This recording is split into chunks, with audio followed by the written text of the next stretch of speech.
afternoon, everyone. All right, can we just, for a minute, give me a minute, because I just got introduced by Blossom Brown, y'all, so I'm having a moment. My name is Nicole Cozier. My pronouns are she, her, and hers. I am Black. I am lesbian. I'm an immigrant. I am a parent. And I'm the Senior Vice President of Diversity, Equity, and Inclusion at the Human Rights Campaign.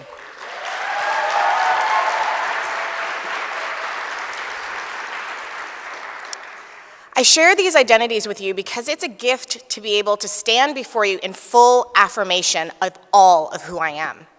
And it took me a long time to stand in the power of these identities. I did not start my coming out journey until I was in college, and I didn't fully own my sexual orientation until I was 26. So I am actually really excited to be able to moderate this panel, and to be honest, I'm fangirling a whole lot this weekend. I am just in awe of the way our youth is able to stand in their power and their integrity in a way that so many of us as adults are struggling to do, yet in their just short time on this planet, they are able to engage us and show us what it looks like to be authentic.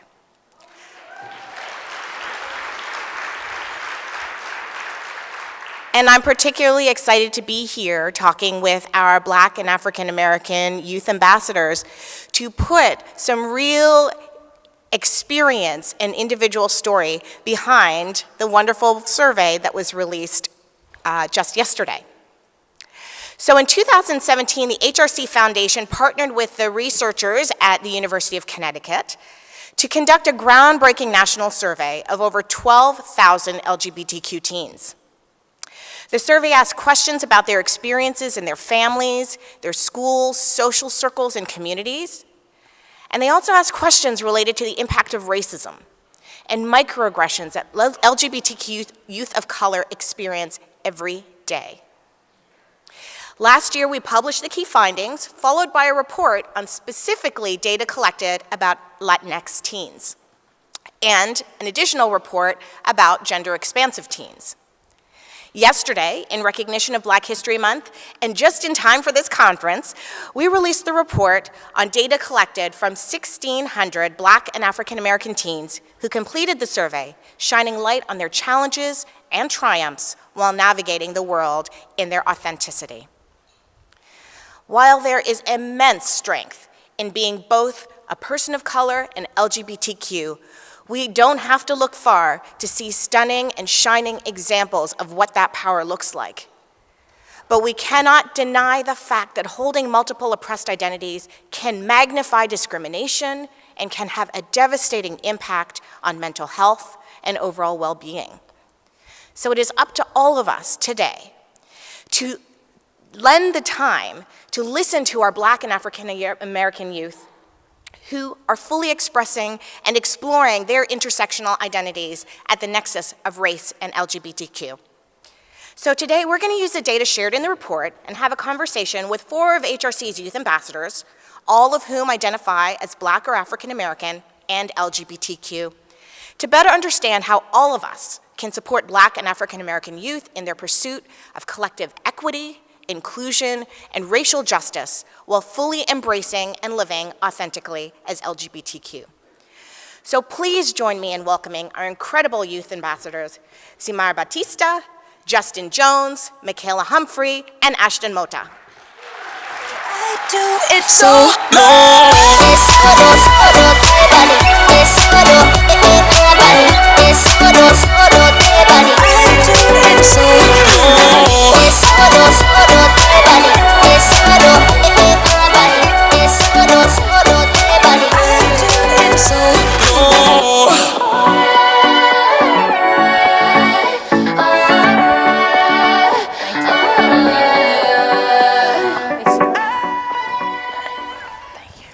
All right, so now we're going to pretend we're in my living room, and we just have a few of our closest friends here with us. And I just want first, just take a minute to introduce yourselves, share your name, your identity, your age, and where you're from. And if you could just mention something briefly that really spoke to you about the Black and African-American youth, LGBTQ youth report. So why don't we talk with Zimar? Absolutely, thank you for having me. Hello everyone, my name is Zimar Batista. I'm 21 years old and I'm originally from Coral Springs, Florida, but I was raised in Dominican Republic. Something that, I just pronounced he, him, his, and something that really struck to me about the LGBTQ, Black LGBTQ youth of color, I think the coming out story, I feel like in my personal experience coming from the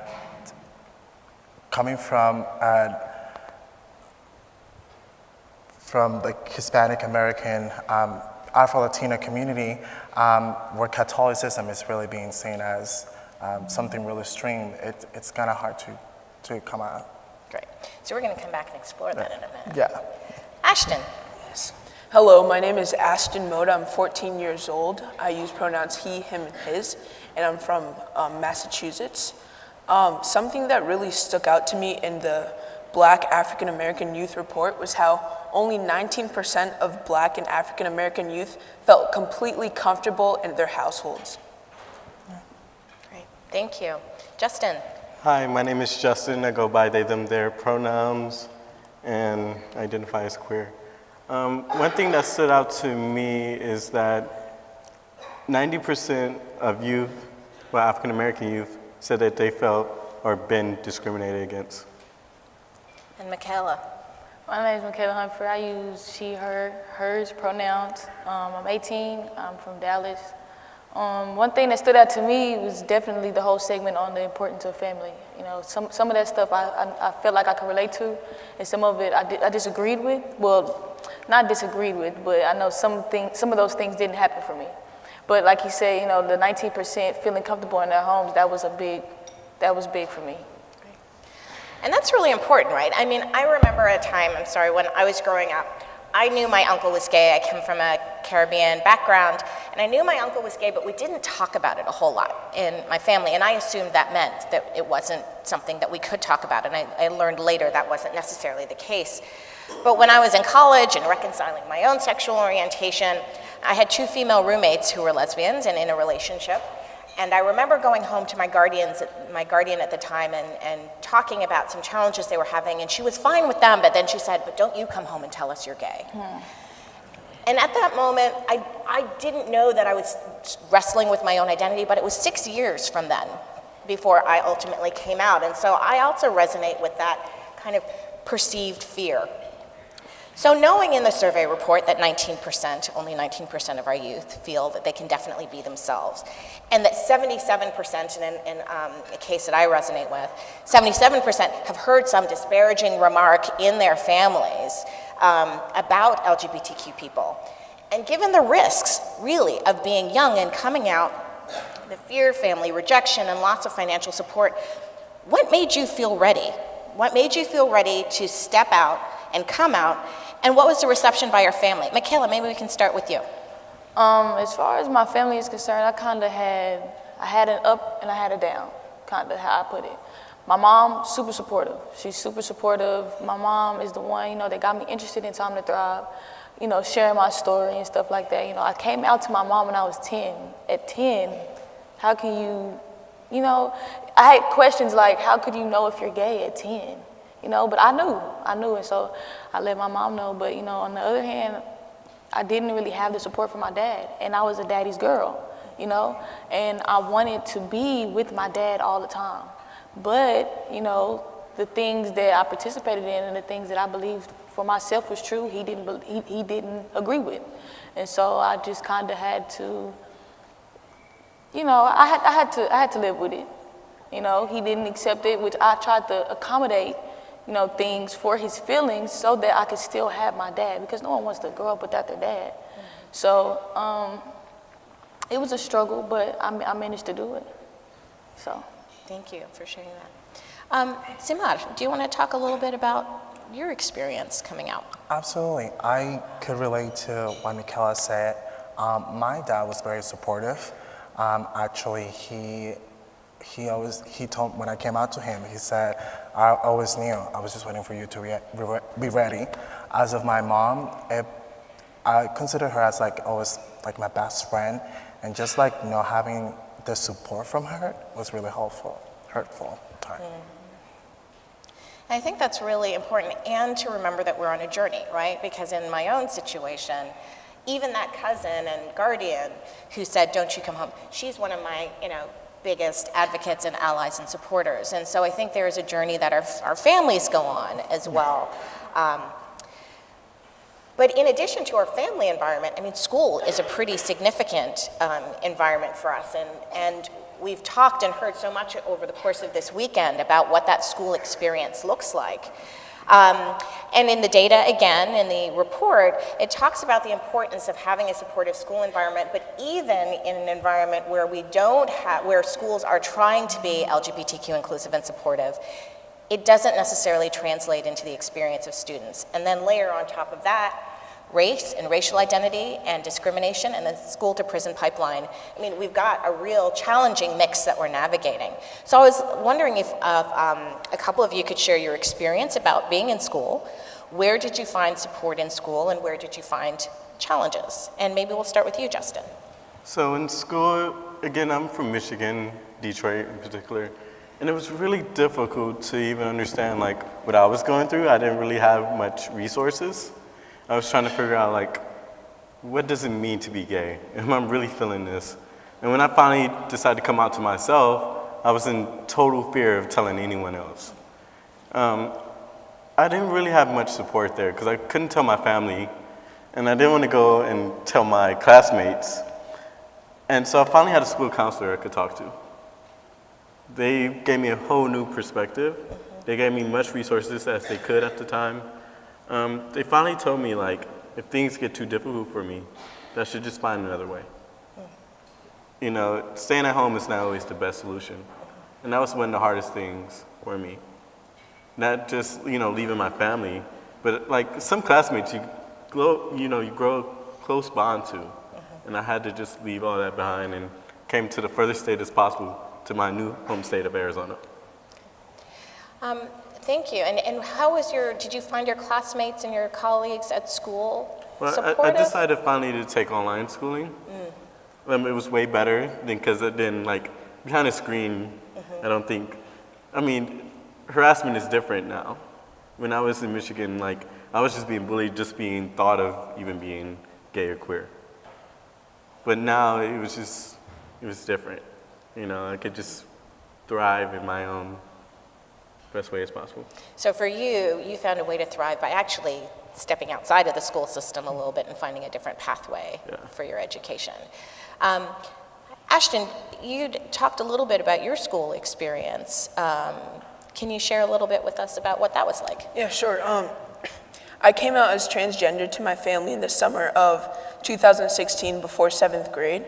So when I went to school, I was met with amazing support from my friends, my peers. They're great. They supported me, adjusted to my name change and pronouns, and that was great, and so did my teachers. But I really think where we struggled at school, me and my family, was with administration and understanding my transition and how to go about that. And as far as resources go, I didn't have resources. I didn't have a place to go where I could talk about my gender identity and feel safe. So I really think that's what encouraged me to create my school's first GSA, because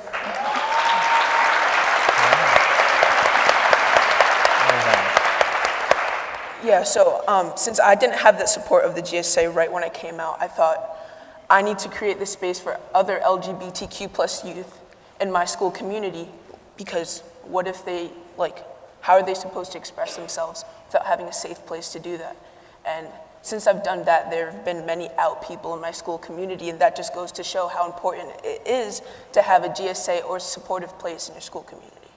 Thank you, and kudos to you for not only moving into your own authenticity, but creating the space for others.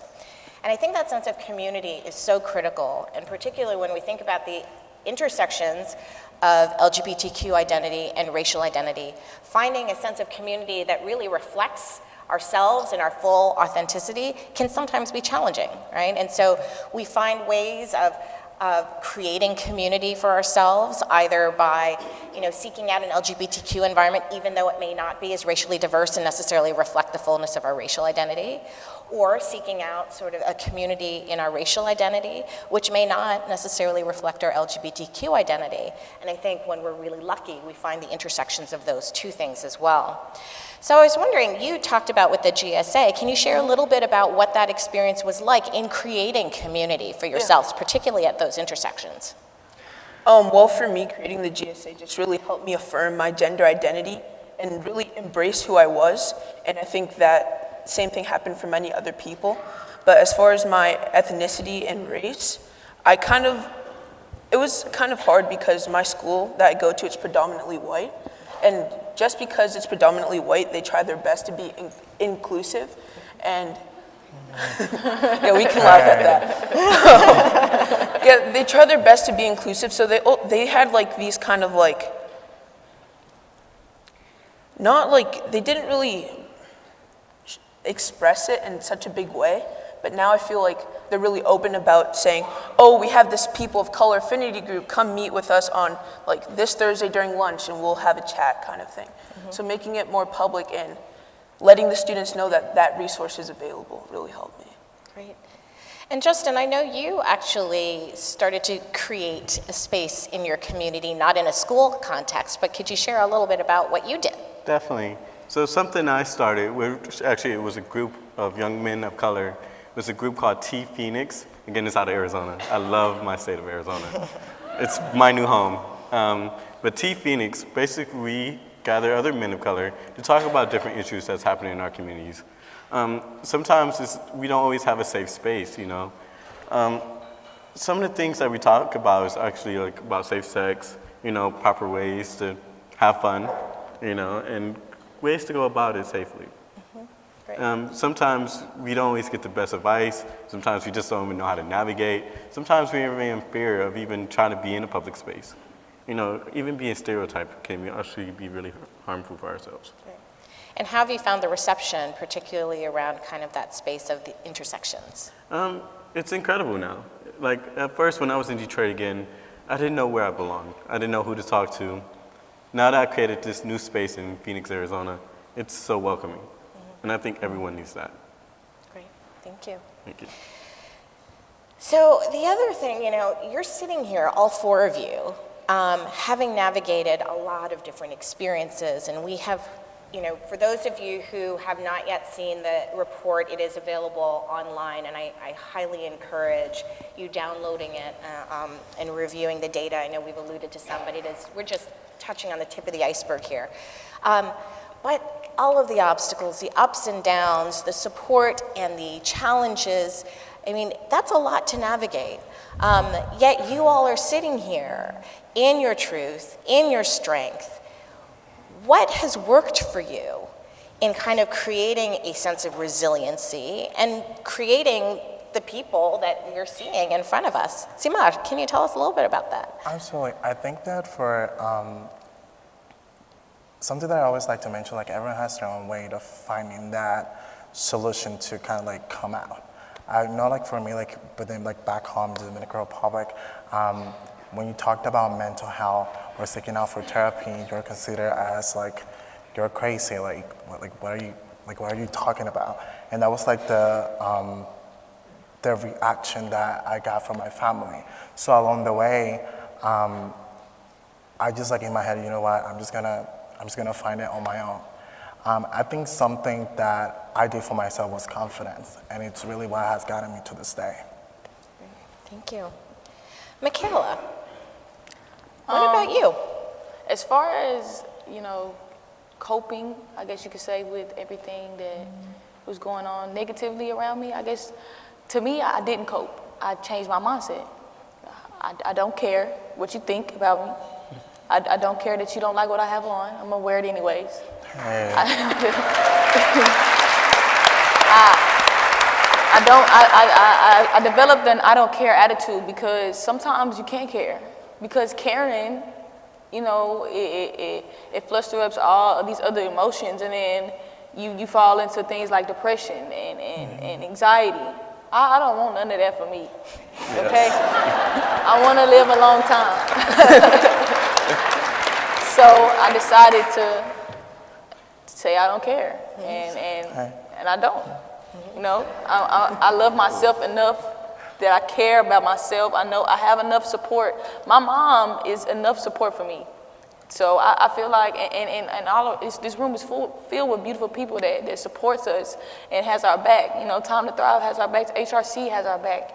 You know, and so when I see that, I don't need nothing else. I got it. I'm good.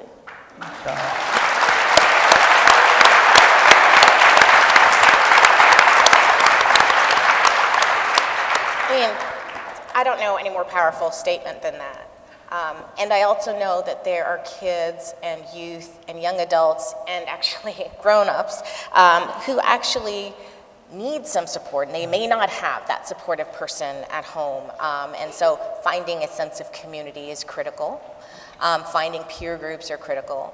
And also just finding mental health support and think how we destigmatize that. And there's a lot of data in the report around the importance of mental health support. So with that in mind, we have a captive audience here, right? We have folks who are parents and teachers and youth-serving providers. I would love for you to share with them, what piece of advice would you give them walking out of here today that will help them be better and stronger allies, partners, and supporters to the Black and LGBTQ youth in their communities? Let's start with you, Ashton. 2 words: unconditional love.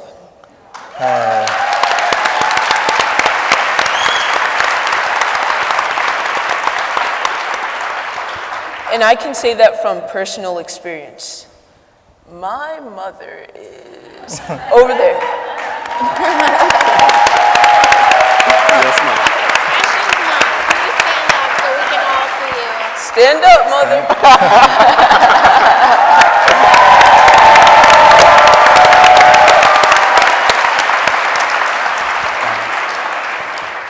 So this kind of ties into the religion piece and how it really impacts the lives of LGBTQ plus youth of color. My mom grew up Jehovah's Witness, and that's pretty intense. And me knowing that and her growing up in a household that was really strict, that came with a lot of fear when I was thinking about my gender identity and how it was gonna come out. But when I came out, my mom, she just loved me for who I was and just loved her child. And my gender identity was never gonna change that. And that was really important because if it weren't for my mom, I don't know, I probably wouldn't be here today. And she just supports me with everything I need and is just always there and has my back and is the biggest advocate I've ever met. So, thank you.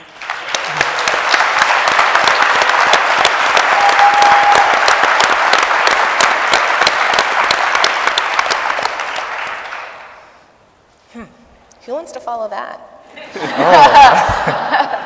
I might need a minute. You might need a minute. I might need a minute.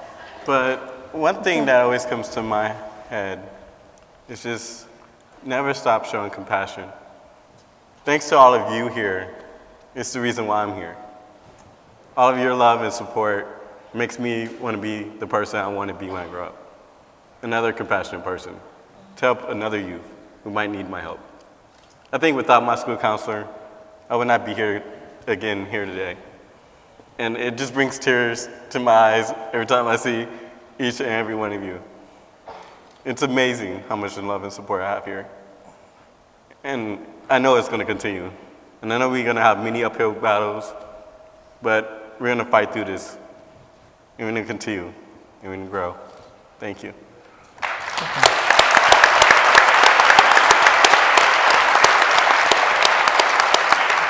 MaKayla, what advice do you have? Just don't care. Or care a whole lot? Well, care a whole lot. How about that? Care a whole lot so that we don't have to not care. Does that make sense? I agree. Just we need love. We need support. We need to feel welcome. If people would understand just to love people for them being persons, just love people, and it'll be okay. Everything will be all right. But my advice is to love people.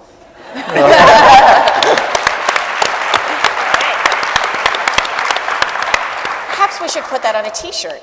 I think people will buy it too. Yeah, let's talk to the HRC staff after this. I need to get paid. Sorry.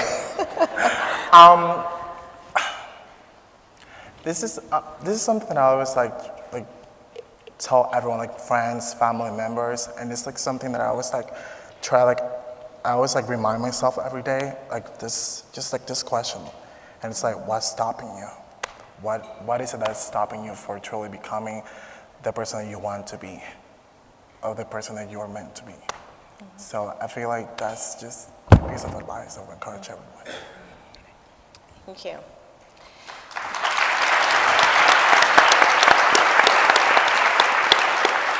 So I love all of this advice about love, but I make my living on doing diversity, equity, and inclusion in education, so I'm going to make a pitch for the importance of education. One of the quotes in the report says, "The oppression that I'm stepping into makes me afraid and unwilling to talk to people. So sometimes advisors need to have a whole lot of nuance when addressing an LGBTQ person, instead of asking targeted questions that they won't want to answer."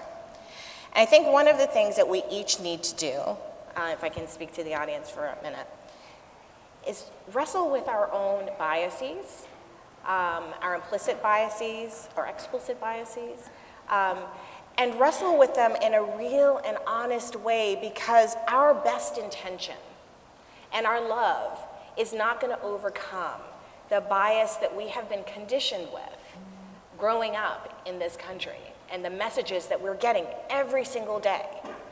And so how we sort of educate ourselves around the intersections, around what it means to be Black and African-American, what it means to be LGBTQ, and also the breadth of experience that means. We get so stuck sometimes in stereotypes and kind of thinking about these are 4 stories, and these are 4 stories, right? These are just 4 stories. Every story in this room and every story that we are experiencing is going to be unique. And so how we engage our youth and create space for them to be unique and authentic and be able to tell our stories and not presume we know them, and also not presume that we're entitled to them. So I want to actually thank all of you.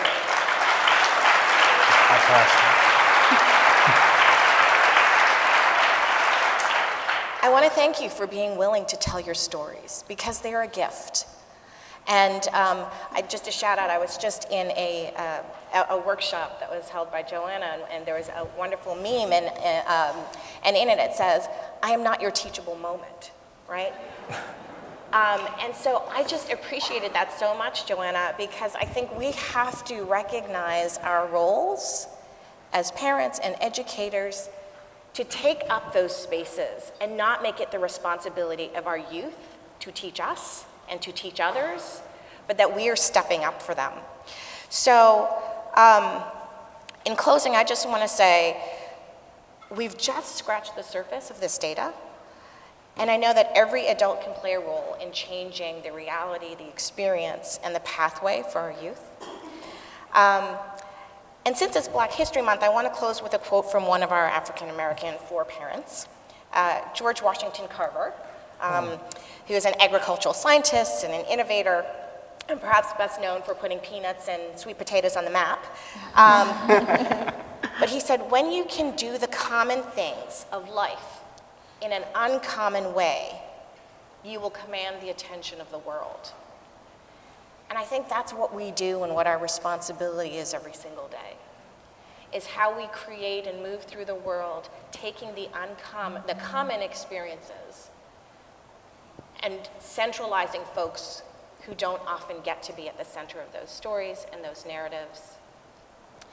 Stepping up for you, showing up for you, moving out obstacles, and then getting out of your way, because I know that you all are going to thrive, and the sky's the limit for our youth if we just clear the pathways.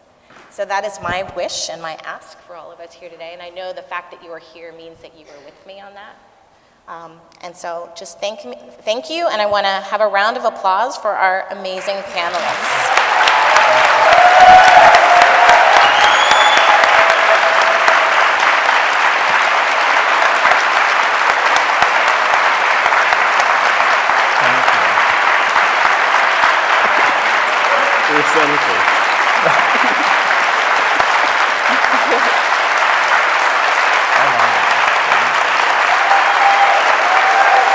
Thank y'all so much. I know that they make me squeeze you when they stand up. Take it in. Take it in.